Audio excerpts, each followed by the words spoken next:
The Orioles certainly have a list of off-season additions they need to make, but something new is now at the top of that list, and that is a new pitching coach at the major league level. We'll talk about who that could be and answer some other questions coming up on this Mailbag episode of the Locked On Orioles podcast.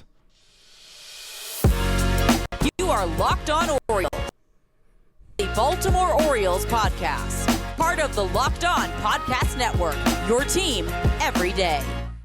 Hey there, Orioles fans. Today is Monday, October 30th, 2023, and welcome back in to the Locked On Orioles podcast, part of the Locked On Podcast Network, your team every day. As always, I'm your host, Connor Newcomb, and coming up on today's episode, we are opening up the mailbag once again. It's another Mailbag Monday pod, as we'll be doing throughout the offseason here on the Locked On Orioles podcast, and I've got 5 questions, all from you, the listeners, to answer here on today's pod. We'll talk about who could fill the Orioles pitching coach opening with Chris Holt being reassigned, what the Orioles will do long-term at shortstop between Gunnar and Jackson Holliday, the possibility of the Orioles losing more front office members to other teams, and much more coming up on this mailbag episode of the Locked On Orioles podcast, which is brought to you by FanDuel. Make every moment more. Right now, new customers can get $150 in bonus bets with any winning $5 moneyline bet. That's $150 if your team wins. So visit FanDuel.com/lockedon to get started today.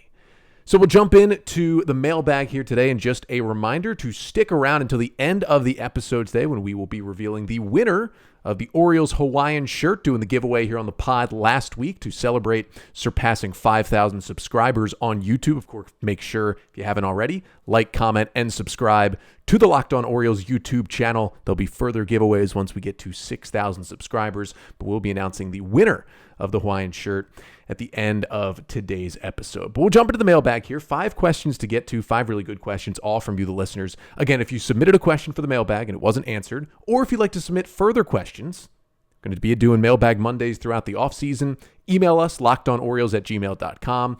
Leave a mailbag question in the YouTube comments right here, or tweet at me at LockedOnOrioles. First question of the day comes from Darius via email, who asks, who will be the Orioles' next pitching coach? And it's a pretty topical question because really the biggest piece of Orioles news from last week that I didn't get to on the podcast last week is that the Orioles made a couple of changes to their major league coaching staff heading into 2024. And it's really on the pitching coach side. Now, I don't see these moves as any sort of indictment on the Orioles pitching this year. Their pitchers itself, they outperformed what they probably should have done here in 2023. But the 2 big moves were Chris Holt is no longer the pitching coach. Now, Chris Holt is remaining in the organization, and he will stay and be the director of pitching, which was a role he kind of was holding while he was the major league pitching coach, but was doing less of that and was obviously the on-field day-to-day pitching coach at the major league level.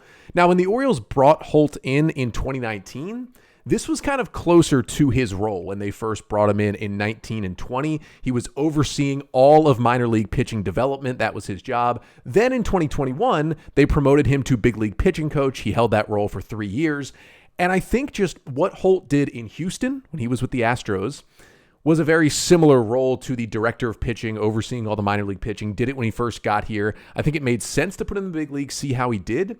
But I think the role that is best suited for Chris Holt is this director of pitching role. So again, he stays in the org. He's now going to oversee all pitching. And the thing is, he will still have his hands on the major league pitching. It's not just going to be he's overseeing all the minor leagues. He's going to oversee the big leaguers as well. You'll probably see him in the dugout sometimes throughout the 2024 season and beyond, but he'll more so get to rove between the minor league levels, kind of be the number one person when it comes to pitching development. I think that is the role that's best suited for him. But it does, of course, leave an opening, and a big opening, on the coaching staff, your major league pitching coach.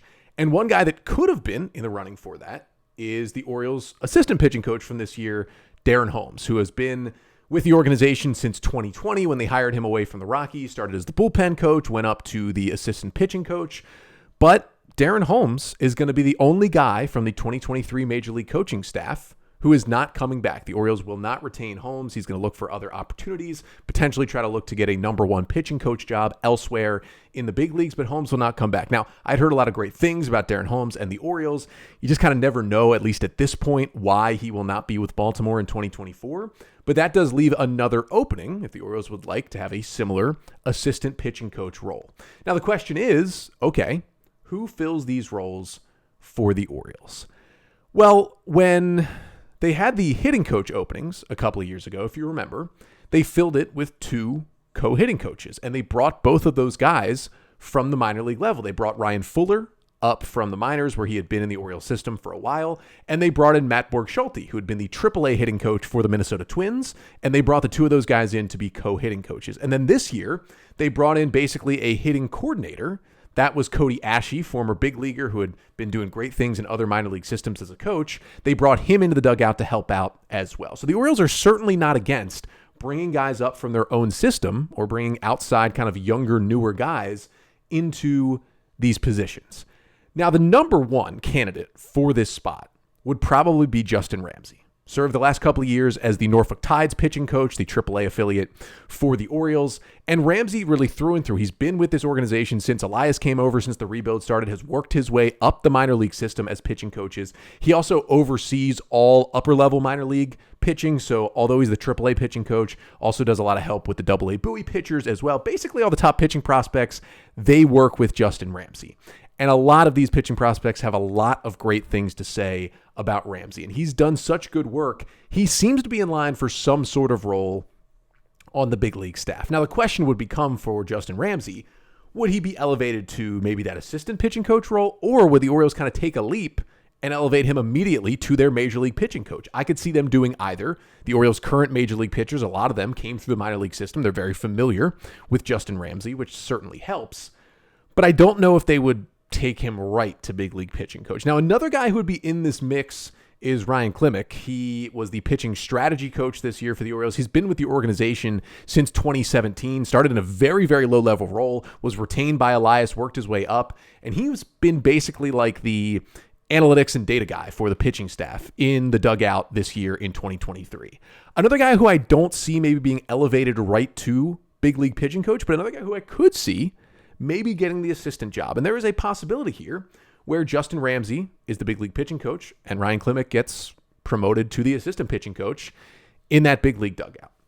But the other thing that could happen is if they don't want to go, fully young guys in those roles and bring in someone else who's a little more of a veteran pitching coach, what my prediction is right now is that Ryan Klimek stays in his role.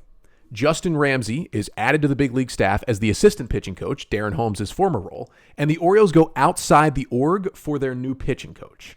Now, when you're trying to answer this question, the first guys you're going to go to are, okay, who were the pitching coaches in Houston when Mike Elias was there and the team was winning and they were winning championships before he came to Baltimore? Well, the answer from 2014 to 2021 was Brent Strom, who was the pitching coach there for a long time. And then after the 2021 season, after the Astros lost that World Series to the Braves, Houston just kind of let Strom walk. And some of the reason was he was 73 years old and they felt like they wanted to go, it seemed like, with younger talent. And they did. And the Astros pitchers have still been good. They won the World Series last year. They got to the ALCS this year. They're still a good team. They let Strom walk. Brent Strom then was hired by the Diamondbacks as their pitching coach. And at age 75, Brent Strom and the Diamondbacks are in the World Series, of course, tied up 1-1 with the Rangers right now heading into Game 3 tonight. So Strom is certainly an option, but I don't know. Will the Orioles go after, if they're making a change here, would they go after Brent Strom? Would Strom want to leave? I mean, at worst, he's on a team that just won the pennant, and potentially he could be a World Series winning pitching coach with the D-backs this year. Would he want to leave that job if he wants to continue coaching? Now, the other names I would look at actually do involve the Astros. And really, if you're looking for connections with Elias and others, these could be the guys. My two options would be the two pitching coaches for the Houston Astros right now. They are Josh Miller and Bill Murphy. Both of those guys were in the Astros minor league system as pitching coaches and pitching coordinators for most of the time that Elias and Sig Mejdal and Yves Rosenbaum were there in the front office. Since those people have left, of course, I mentioned Strom left as well, and they promoted Miller and Murphy to those big league pitching coach roles. I could see the Orioles trying to hire one of them away to be their big league pitching coach. And I think you'd feel solid if the O's took the Astros pitching coach to be theirs moving into next year and beyond. They've got all the connections with the Orioles front office staff. I think Miller or Murphy are certainly names to watch here for this opening. We got 4 more questions to get to here on a mailbag episode. Coming up next, we'll talk a little bit about what does the Orioles shortstop position look like in the future? Gunnar or Jackson Holliday or a mix of both? Plus, we'll talk about the 2024 infield as a whole, what I think it should look like, and then what I think it actually will look like on opening day of next year. But first, this episode of the Locked On Orioles podcast is brought to you by FanDuel. Now listen, you've heard me talk about FanDuel a lot. It's the NFL season, and you can score early this NFL season with FanDuel, America's number one sportsbook. Right now, new customers get $150 in bonus bets with any winning $5 moneyline bet. That's $150 just if your team wins. If you've been thinking about joining FanDuel, there is no better time to get in on the action. The app, it's so easy to use. There is a wide range of betting options that include spreads, player props, over-unders, and more. Every NFL Sunday, get out to FanDuel. They've got all the lines you want, deeper bets, live bets. You can do it all at FanDuel. So visit FanDuel.com/lockedon to kick off the NFL season. That's FanDuel, official partner of the NFL. So we're back here on a Mailbag Monday episode of the Locked On Orioles podcast. 4 more questions from you, the listeners, to get to today. And this next question comes from Cody on Twitter, who asks, who is the Orioles' long-term shortstop? And kind of puts in the question, or essentially alludes to this. Is it Gunnar Henderson? Is it Jackson Holliday? That is really the main question here. I don't think Jordan Westburg or Jorge Mateo or probably Joey Ortiz is who the Orioles see there long-term. I mean, Ortiz maybe you could put into this conversation, but I feel like the argument here is between Gunnar and Jackson Holliday. And I talked about this a bit actually back on Friday's episode. Paul Valley of the Bat Around joined us to review Gunnar Henderson's incredible 2023 season. Make sure to go back and check out that episode if you haven't listened to it already. But we had a little bit of this conversation. I talked a little bit about it on Twitter over the weekend. I just think that as good as Jackson Holliday is, number one prospect in baseball, got himself up to AAA at the end of this season, should be knocking on the big league door and should be in the big leagues at some point with the Orioles in 2024.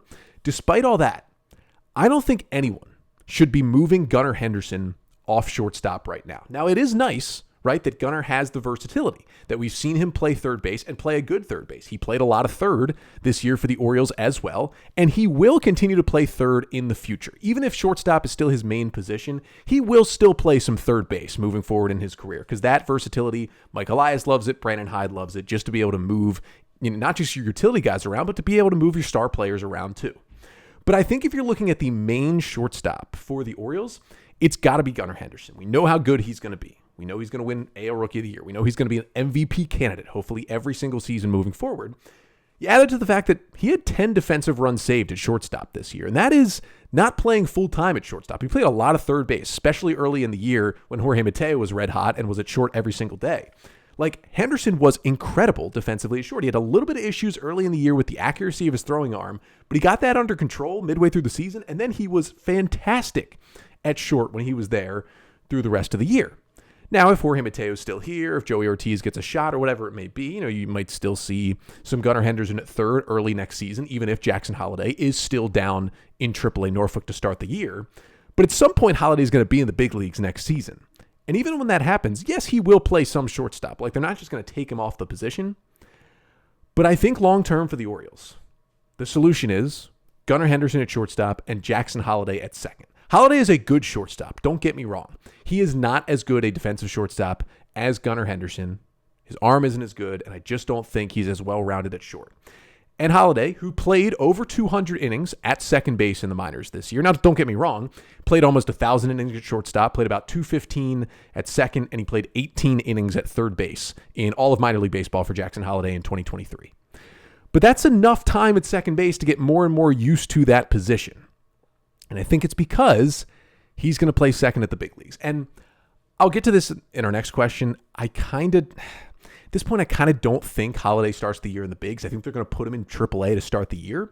And I think what we'll see in those first few weeks in AAA until the Orioles, mess with his service time and then bring him to the big leagues, I think what we'll see is him playing a lot of second base for the Tides early next season before he comes to the big leagues to make sure he's comfortable with that position because they know they have Gunnar there and they might even have Joey Ortiz still in the mix. I think Holliday fits best into second base, and I think that's where he'll be long term.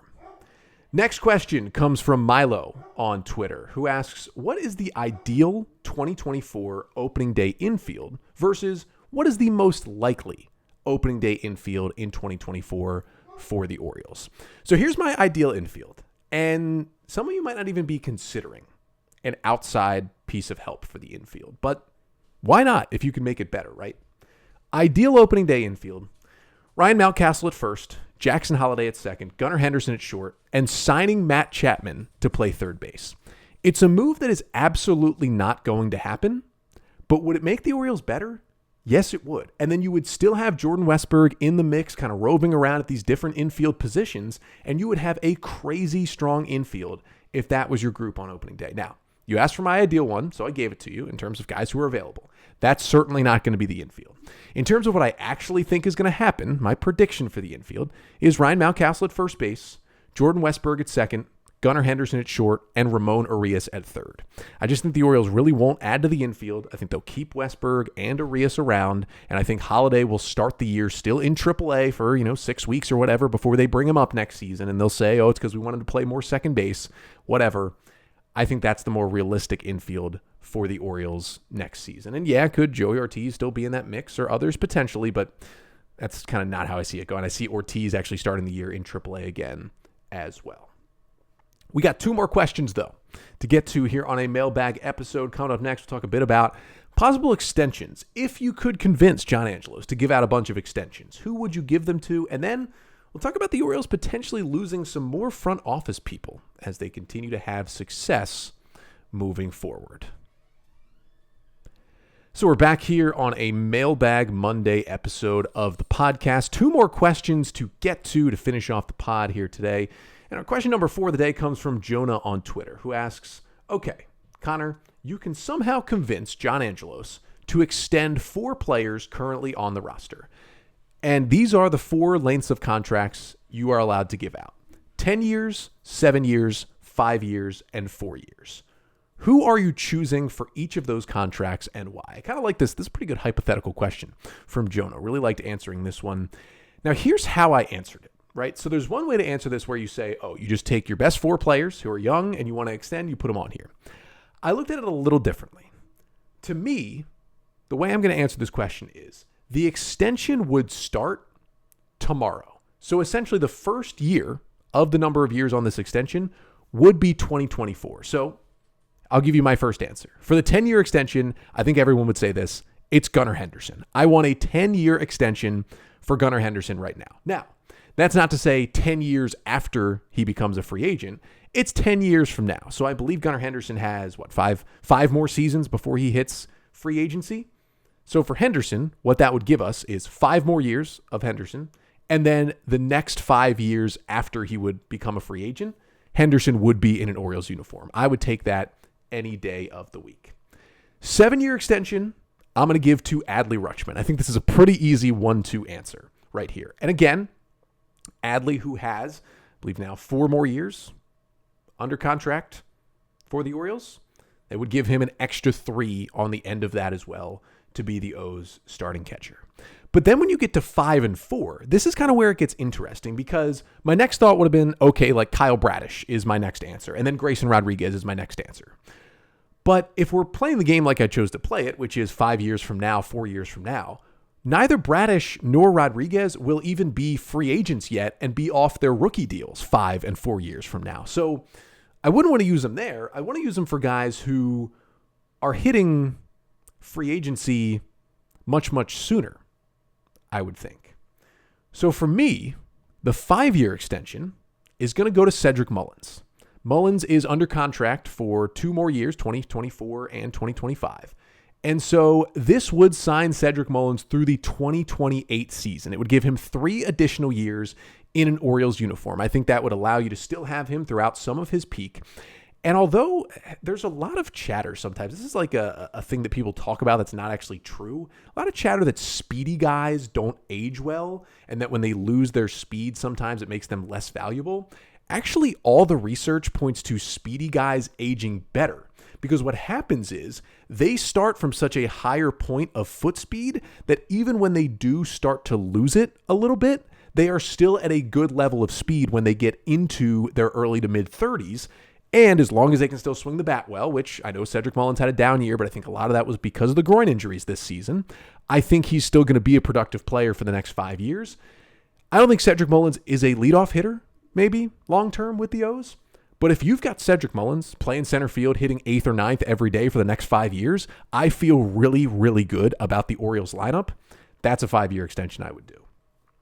And then the 4-year extension was interesting because I looked at who I had given it to so far, Gunnar, Adley, Cedric, and I hadn't given it to any pitchers yet. And so my next thought was, well, would you give it to John Means because he's the closest to hitting free agency? Would you think about essentially being able to lock him up for a couple more years after he hits free agency? And I thought yes, but then I was like, we don't really have our answer yet on what will John Means be post Tommy John surgery. We saw 4 starts. He was pretty good down the stretch, but he wasn't really striking a lot of people out and missing bats. And then he had the elbow soreness and couldn't pitch in the postseason. Really, we're going to find out the most in 2024 from John Means, and then he will be a free agent after 2025. So if I gave it to Means, we'd get 2 extra years. And I really thought about it. But instead, I'm going to give it to Anthony Santander, the 4-year extension. Now, Santander is due to be a free agent after next season. So the 4-year extension would give him 3 more years with the Orioles and would have him signed through 2027. Now, I don't think in that case the Orioles would re-sign him again after that. But getting Santander still in the late 20s, early 30s through 2027, when he is still a very productive middle-of-the-order switch-hitting power bat for the Orioles, that is a really, really important player to this team. I've talked about how I don't think the Orioles should trade Santander this offseason, and I don't want them to. But I especially think if you could get him to a 4-year extension right now that took up 2024 and then the 3 seasons after that, I think that would be a really, really good decision for the O's. So that's where I'm giving out those potential 4 extensions. Good question, Jonah. It would be nice if I could control John Angelos and make him do that. Don't think it's going to happen, but if I had the power, that's what I would do.